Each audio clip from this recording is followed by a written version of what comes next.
សួស្តីអ្នកគ្នាថ្ងៃនេះខ្ញុំមកប្រាប់អ្នកគ្នាតើតើជាមួយនឹងបំលែង PDF ទៅជា Word ឬក៏ Excel ទៅជា PDF ឬក៏ PDF មកជា Excel អញ្ចឹងនៅក្នុង website ហ្នឹងវាមានច្រើនប្រភេទណាអ្នកទាំងអស់គ្នា translate PDF ក៏បានឬក៏ដាក់ picture រូបភាពហ្នឹង convert ទៅជាអីផ្សេងបានទាំងអស់អញ្ចឹងទំហៅឲ្យអ្នកទាំងអស់គ្នាមុននឹងចូល website គឺចូលទៅកាន់ Google បន្ទាប់មកអ្នកទាំងអស់គ្នាចុចលើពាក្យថា email មួយមកបន្ទាប់មកអ្នកទាំងអស់គ្នាsearch ពាក្យថា I love អញ្ចឹងនៅពាក្យថា I love ហ្នឹងគឺជា website របស់យើងយកពាក្យ I love PDF ហ្នឹងមកហើយ enter មួយមកបន្ទាប់មកអ្នកទាំងអស់គ្នានឹងឃើញពាក្យនៅខាងក្រោមនេះ I love PDF online PDF អញ្ចឹងអ្នកគ្នាចុចកន្លែងហ្នឹងមួយមកបន្ទាប់ពីហ្នឹងមកអ្នកទាំងអស់គ្នាចង់ convert អីគេឥឡូវនេះខ្ញុំមាន PDF អញ្ចឹងខ្ញុំមកអ្នកទាំងអស់គ្នាចូលមកមើល PDF របស់ខ្ញុំនេះអញ្ចឹងវាជាភាសាអង់គ្លេសខ្ញុំចង់ឲ្យវា convert ទៅជា Word អញ្ចឹងខ្ញុំចូលពាក្យហ្នឹង PDF and Word ហើយអ្នកគ្នាយកពាក្យថា select PDF file បន្ទាប់មកអ្នកទាំងអស់គ្នាចុចលើ PDF ដែលអ្នកទាំងអស់គ្នាចង់ convert ទៅជា Word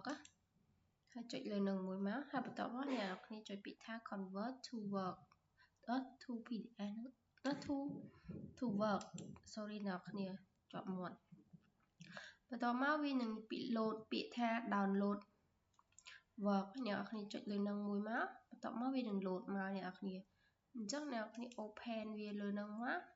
វានៅក្នុង Drive C អញ្ចឹងអ្នកគ្នាចុចមក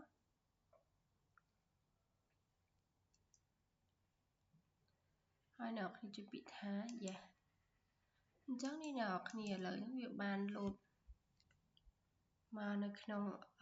work របស់យើងហើយឥឡូវនេះចាំទីអ្នកគ្នាដោយសារតែវាពង slow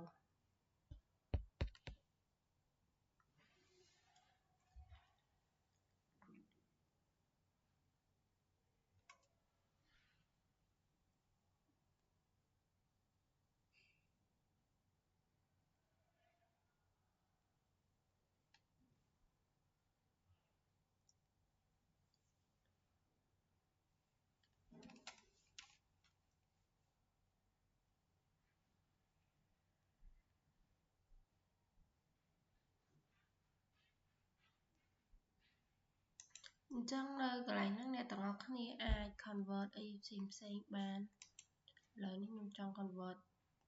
Excel មួយទៀតខ្ញុំចូលទៅក្នុង download ឥឡូវនេះវាបាន convert បាត់ហើយអ្នកនរគ្នាយើងវាអត់ឲ្យ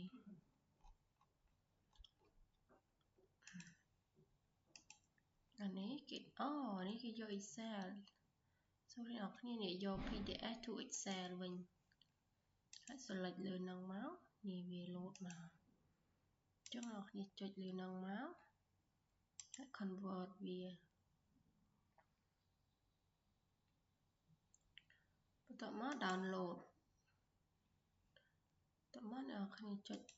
លើនឹងមួយមកហើយចុចលើនេះ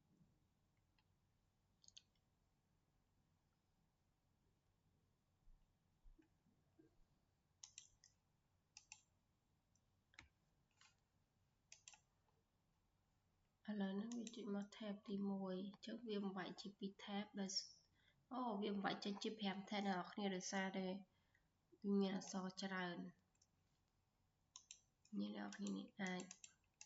យើងអាច edit អីបានតាមចិត្តអាហ្នឹង